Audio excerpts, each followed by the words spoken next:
एक बार अकबर ने बीरबल से कहा, मुझे परमात्मा दिखा दो। राजा का हुक्म था। बीरबल बहुत परेशान था कि परमात्मा को कैसे राजा को दिखाए। इसी विचार को लेकर बीरबल छुट्टी पर चला गया और उदास रहने लगा। एक दिन परिवार में चर्चा हुई। उदासी का कारण पूछा गया तो बीरबल ने बता दिया कि राजा ईश्वर के दर्शन करना चाहते हैं। बीरबल का बेटा बोला, कल सुबह मुझे आप साथ ले जाएं, मैं अपने आप राजा को दर्शन करा दूंगा। दूसरे दिन सुबह बीरबल और लडदिका दरबार में पहुंचे और राजा को कहा, मेरा लडदिका आपके प्रश्न के उत्तर का समाधान करेगा। राजा ने सोचा, यह लडदिच का क्या समाधान करेगा। लडदिच का बोला, इस वक्त मैं आपका गुरु हूं, मुझे उचित स्थान दिया जाए। राजा ने सोचा, बात तो ठीक कह रहा है, मैंने तो प्रश्न किया है, समाधान करने वाला गुरु समान होता है। राजा ने लडडेचके के लिए अपने साथ थोड़ा ऊंचा स्थान दिया।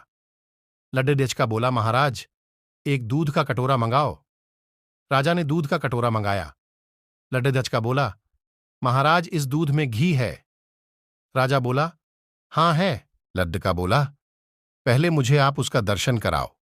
राजा बोला, तू मूर्ख है, घी के दर्शन ऐसे थोड़े होते हैं।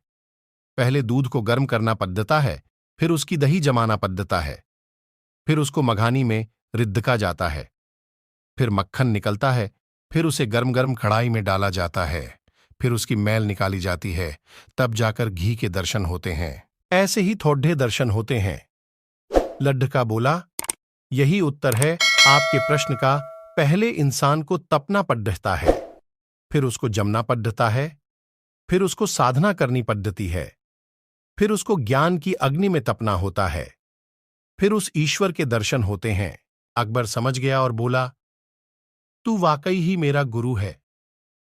ईश्वर को जानने के लिए बहुत कुछ करना पड़ता है।